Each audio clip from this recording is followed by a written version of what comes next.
Jadi masalah kebotolan itu jangan ditunjukkan. Kalau saya nggak bisa dibotol-botolin. Saya nggak bisa dibotolin sama orang Kristen, apalagi kamu mu'alaf.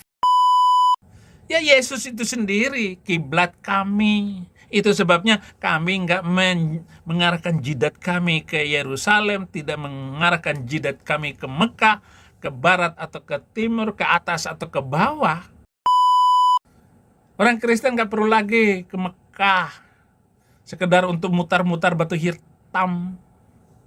Adapun bangsa-bangsa Mamat mengarahkan kiblat ke Mekah, nabi yang keblinger karena tidak memahami menyembah dalam roh dan kebenaran. Shalom Bapak Ibu Saudara-saudari terkasih, selamat datang di channel Juru Selamatku. Sebelumnya jangan lupa subscribe, like, dan bagikan tentang kebenaran Tuhan kita yang besar, dahsyat, dan penuh kasih. Pembahasan kali ini akan disampaikan oleh Bapak Saifuddin Ibrahim. Beliau adalah seorang muslim yang berpindah keyakinan menjadi beragama Kristen. Dan sekarang beliau menjadi pendeta yang dikenal dengan nama Abraham Ben Moses. Kali ini beliau merespon keras pernyataan dari umat muslim yang dikenal sebagai Donditan. Pernyataannya tersebut adalah mengenai tentang adakah atau di mana kiblat umat Kristen, sedangkan bagi umat Islam kiblatnya berada di Mekah. Bapak Saifuddin Ibrahim akan memberikan tanggapan keras dan pemahaman terhadap Donditan yang tidak tahu apa-apa tentang iman Kristen. Tanpa panjang lebar, saya ajak Bapak, Ibu, Saudara-saudari untuk menyimak pembahasan dari Bapak Saifuddin Ibrahim, agar menambah wawasan kita dan dikuatkan lagi tentang iman kekristenan kita.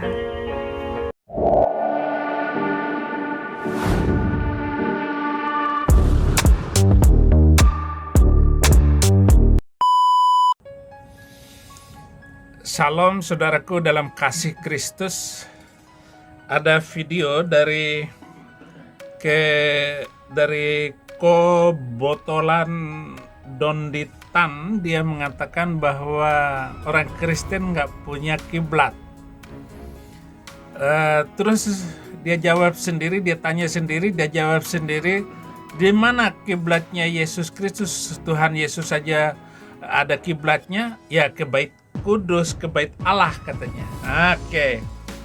Inilah yang harus saya jawab. Ada seorang Rabi Yahudi yang mengatakan begini, Christians, maksudnya orang-orang Kristen, who say that Muslims worship black stone are completely idiot. Dibilangnya bodoh gitu ya, nyium itu, batu hitam itu. Rabbi Tovia Singer bilang, orang-orang Kristen yang mengatakan orang Islam menyembah batu hitam itu orang-orang yang benar-benar idiot. Iya, betul. Ini ngomong Rabbi Tovia Singer, bukan saya nih. Saya cuma mengutip nih, ada di dalam satu videonya. Gitu. Emang botol mengarahkan jidat hitam supaya batunya jadi hitam. Apa maksudnya ya? Oke, lanjut kok ya. Ini ada ayat dalam Bible, tapi ya saya lupa ayatnya, yang menjelaskan ada kata Ka'bah di dalam Bible. Itu ayat berapa ya kok? Dan kenapa itu bisa hilang di dalam Bible? Ini, jadi kalau yang mula-mula menerjemahkan Bible ke dalam bahasa Indonesia, itu menurut cerita kan itu kan dibantu oleh orang Islam pada waktu itu. Diminta membantu menerjemahkan Bible dalam bahasa Belanda ke bahasa Indonesia Melayu lah. Jadi karena orang Islam yang menerjemahkan, sudut pandang Islam, ketika dia menerjemahkan Ka'bah itu maksudnya adalah bait suci orang Yahudi maksudnya. Itu disebut Ka'bah, tapi dengan sudut pandang Muslim. Jadi yang disebut Ka'bah itu adalah yang dimaksud adalah Haikal Sulaiman atau bait suci orang bangsa Israel. Kalau sekarang nggak ada, hilang ya kan, memang sudah menggunakan sudut pandang orang Kristen sendiri, makanya tidak menggunakan istilah Ka'bah. Yang sekarang lagi tidak menggunakan lagi istilah Ka'bah, tidak menggunakan istilah Assalamualaikum, tidak menggunakan istilah masjid, tapi masih Iya, kamu yang nggak tahu bahwa Ka'bah ataupun kiblat itu tetap ada di dalam terjemahan Alkitab. Kamu sendiri yang nggak tahu dasar menggunakan kata Allah di dalam Bible. Hmm.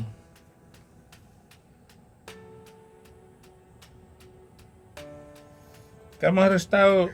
Lagi pula kan juga ibadahnya Yesus sendiri kan bersujud ya, nggak pernah maksudnya di ajaran Yesus, ucapan Yesus sendiri nggak ada perintah untuk joget-joget, nyanyi-nyanyi, itu nggak ada kan?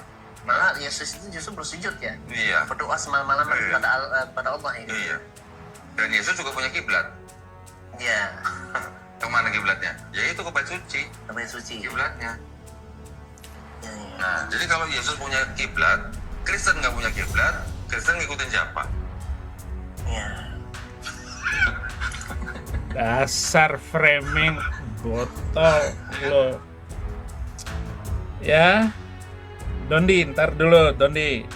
Ya, Lagi pula jadi masalah kebotolan itu jangan ditunjukkan. Ada seorang rabi Kalau saya nggak bisa dibotol-botolin, Christians. saya nggak bisa dibotolin sama orang Kristen, apalagi kamu mu'alaf. Ada satu hal yang perlu saya sampaikan di kesempatan ini, yaitu tentang adakah kiblat orang Kristen.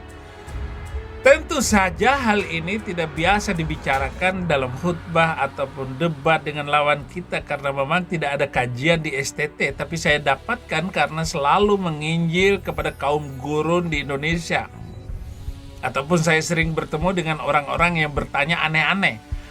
Apakah kiblat itu? Kiblat itu adalah arah kita menghadap hati ketika menyembah Tuhan. Sejarah itu ada terus, saudara-saudara. Dan sholat itu wajib menghadap ke Ka'bah, yaitu Baitullah, atau berkiblat ke sana sebagai panduan arah menghadapkan wajah ditujukan bagi muslim dalam melaksanakan sholat ibadah. Baik juga ketika tawaf itu mutarin Ka'bah, Baitullah, kata dia. Sejarah kiblat umat Islam itu mengarah Ka'bah, Mekah, dan memiliki nilai historis. Masalah menentukan sejarah kiblat umat Islam itu tempat awal persoalan di adanya Islam. Jadi waktu sholat itu mereka 17 bulan mengarahkan jidatnya ke Baitul Maqdis, yaitu ke Yerusalem. Nah, Allah memerintahkan umat Nabi Muhammad melakukan sholat 5 waktu dalam peristiwa Isra Mi'raj. Setelah itu umat Islam selalu sholat menghadap Masjidil Aqsa di Yerusalem. Nah, orang-orang bodoh di antara manusia akan berkata, gitu, turunlah ayat buatan dia. Apa yang memalingkan mereka muslim dari kiblat yang dulu mereka digunakan? Katakanlah milik Allah timur dan barat. Dia memberi petunjuk kepada siapa yang dia kehendaki dan ke jalan yang lurus. Surat 42, surat sapi betina 142. Tetapi kesempatan ini saya tidak membahas kiblatnya muslim seperti yang disebutkan si botol tan tadi. Kiblat orang dalam perjanjian lama itu sudah disebutkan, misalnya 1 Raja-Raja 8 ayat 44.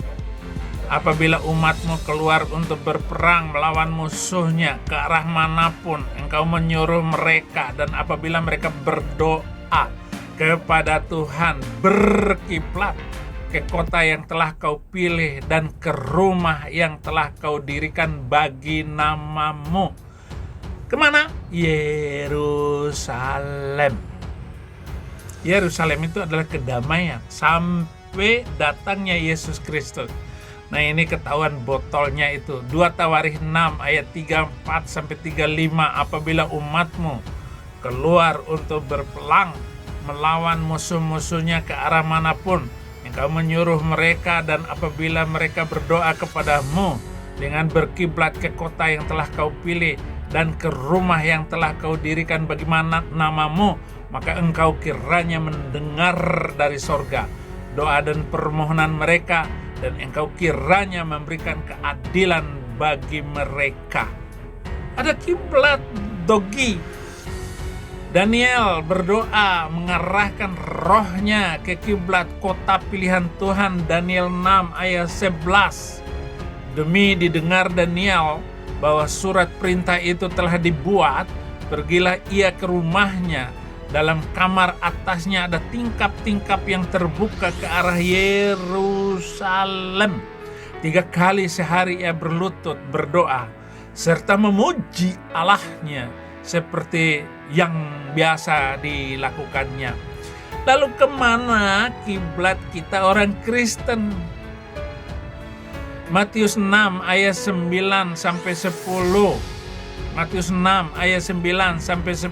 Karena itu berdoalah demikian: Bapa kami yang di sorga. Kiblat kami itu di sorga. Dikuduskanlah namamu dan datanglah kerajaanmu, jadilah kehendakmu di bumi seperti di sorga. Yesus adalah sorga di dunia. Jadi Yesus tidak mengarahkan kiblatnya ke kota Yerusalem. Ya ampun, dogitang. Yohanes 4 ayat 23 sampai 26. Tetapi saatnya akan datang dan sudah tiba sekarang bahwa penyembah-penyembah benar akan menyembah Bapa dalam roh dan kebenaran, sebab Bapa menghendaki penyembah-penyembah demikian. Allah itu roh, dan barang siapa yang menyembah Dia harus menyembahnya dalam roh dan kebenaran. Dan jawab perempuan itu, katanya, aku tahu bahwa Mesias akan datang, dan Mesias akan datang yang disebut juga Kristus. Apabila ia datang, ia akan memberitahukan segala sesuatu kepada kami. Kata Yesus kepadanya, akulah Dia yang sedang berkata-kata dengan engkau. Allah kita di mana kalau begitu? Ya Yesus itu sendiri kiblat kami. Itu sebabnya kami enggak mengarahkan jidat kami ke Yerusalem, tidak mengarahkan jidat kami ke Mekah, ke barat atau ke timur, ke atas atau ke bawah. Tatkala Yesus itu ada di dalam kehidupan kami sudah ada di dalam kiblat itu. Mazmur 115 ayat 3, Allah kita di sorga. Ia melakukan apa yang dikehendakinya. Siapakah Allah kita? Kita adalah Yesus Kristus. Allah kita adalah Yesus Kristus. Akan tetapi kita tahu bahwa anak Allah telah datang dan telah mengaruniakan kepada kita supaya kita mengenal yang benar dan kita ada di dalam yang benar, di dalam anaknya Yesus Kristus. Dia adalah Allah yang benar dan hidup yang kekal. 1 Yohanes 5 ayat 20. Ya, memang pembodohan dan penggelembungan kebotolan si Dogi ini memang sudah luar biasa loh saudara.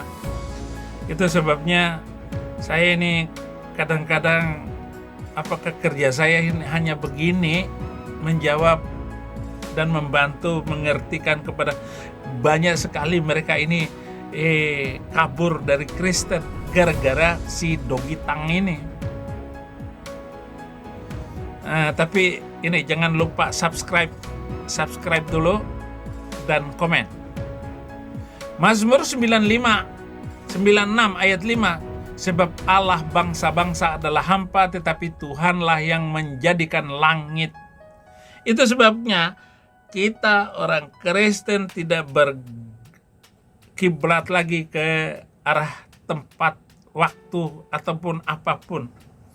Kalau Yesus ada di dalam kamu ada di dalam Yesus, kiblatmu ada di dalam hidupmu. 1 Tawarin 16 ayat 26, sebab segala Allah bangsa-bangsa adalah berhala, tetapi Tuhanlah yang menjadikan langit. Imamat 26 ayat 1, janganlah kamu membuat berhala bagimu, dan patung atau tugu berhala janganlah kamu dirikan bagimu, juga batu janganlah engkau tempatkan di negerimu untuk sujud menyembah kepadanya, sebab akulah Tuhan Allahmu. Orang Kristen gak perlu lagi ke Mekah sekedar untuk mutar-mutar batu hitam. Adapun bangsa-bangsa Mamat mengarahkan kiblat ke Mekah, nabi yang keblinger karena tidak memahami menyembah dalam roh dan kebenaran, menyembah Allah sebagai zat, sebagai sesuatu yang berwujud, tapi Mamat tidak mengerti siapa Allah yang disembahnya. Yohanes 4 ayat 24, Allah itu roh, dan barang siapa yang menyembah, dia harus menyembahnya dalam roh dan kebenaran. Mamat tidak mengerti menyembah dalam roh dan kebenaran. Dia bilang Allah itu zat. Tafakkaru fi khalqillahi wala tafakkaru fi khalqillahi wala tafakkaru fi dzati. Tafakkaru fi dzati. Pikirkan zatnya. Mama tidak mengerti Allah itu roh. Bahkan ditanya oleh orang-orang Yahudi dan orang-orang Kristen, terangkan kepada kami tentang roh. Mamat nunggu seminggu baru turun Quran surat 17 ayat 85, yas'alunaka anir ruh qulir ruh min amri rabbi wa ma utitum minal ilmi illa qalila. Dan mereka bertanya kepadamu Muhammad tentang roh. Katakanlah roh itu termasuk urusan Tuhanku, sedangkan kamu diberi pengetahuan hanya sedikit. Muhammad enggak ngerti ilmu roh, ngertinya emosi. Hunus pedang, potong tusuk, tombak pendek, tek tusuk. Itulah yang dilakukan oleh bangsa itu. Orang bergereja aja emosi, mulai dari RT sampai presiden. Maka kalau ketemu mereka cepat emosi, naik darah. Coba tanya ke pendeta, apa itu roh? Dijawab banyak sekali tentang roh. Yohanes 14 ayat 26, tetapi penghibur yaitu Roh Kudus yang akan diutus oleh Bapa dalam namaku, dialah yang akan mengajarkan segala sesuatu kepadamu dan akan mengingatkan kamu akan semua yang telah kukatakan kepadamu, yaitu roh kebenaran. Nah ini ustadz mu'alaf on ini mengatakan bahwa roh kebenaran Mamat, katanya Mamat, Nabi abad ke-7. Dunia tidak dapat menerima dia, sebab dunia tidak melihat dia dan tidak mengenal dia. Tetapi kamu mengenal dia, sebab ia menyertai kamu dan akan diam di dalam kamu. Jadi saya itu dibawa terus. Serahkan diri saja kemana Tuhan membawa, kemana Roh Kudus itu membawa.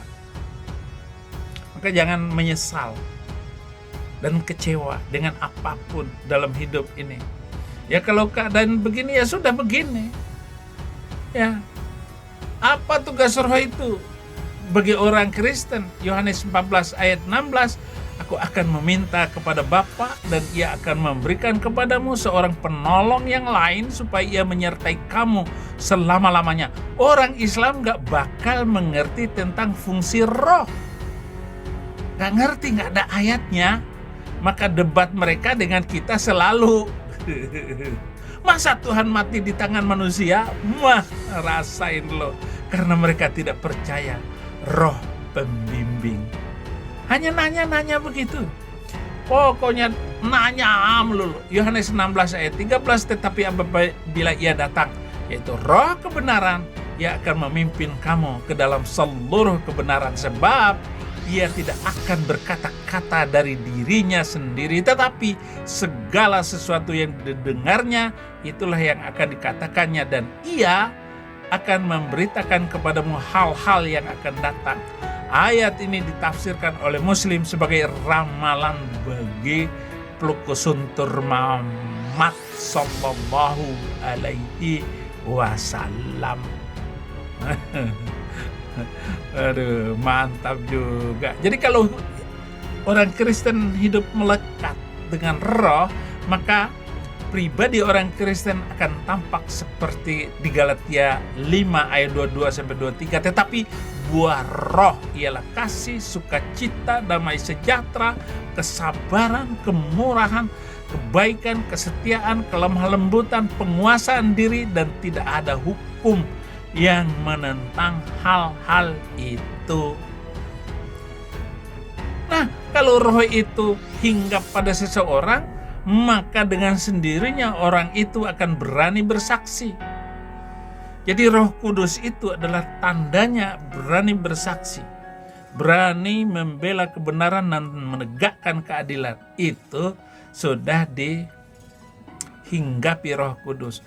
Kisah Para Rasul 1 ayat 8, tetapi kamu akan menerima kuasa kalau Roh Kudus turun ke atas kamu, dan kamu akan menjadi saksiku di Yerusalem dan di seluruh Yudea dan Samaria dan sampai ke ujung bumi.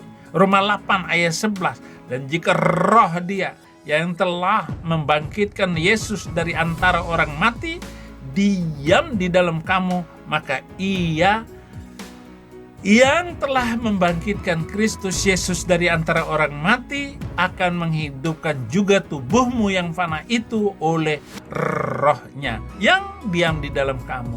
Sejak kapan roh itu membumi kepada manusia secara massal? Yohanes 16 ayat 7.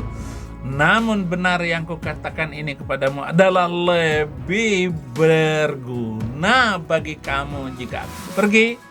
Dan sebab jikalau aku tidak pergi, penghibur itu tidak akan datang kepadamu. Tetapi jikalau aku pergi, Ia akan mengutus Dia kepadamu. Yesus akan mengutus Roh Kudusnya itu dan hinggap kepada setiap orang untuk menjadi pemberita Injil, untuk menjadi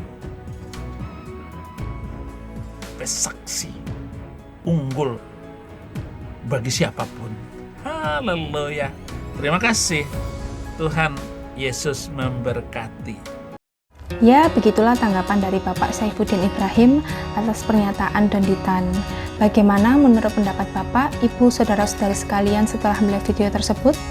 Tentu kita semua pasti merasa terberkati dan juga menambah wawasan tentang juru selamat kita, yaitu Tuhan Yesus Kristus. Mari kita sama-sama belajar terus tentang kebesaran dan kebenaran Tuhan Yesus melalui video-video selanjutnya.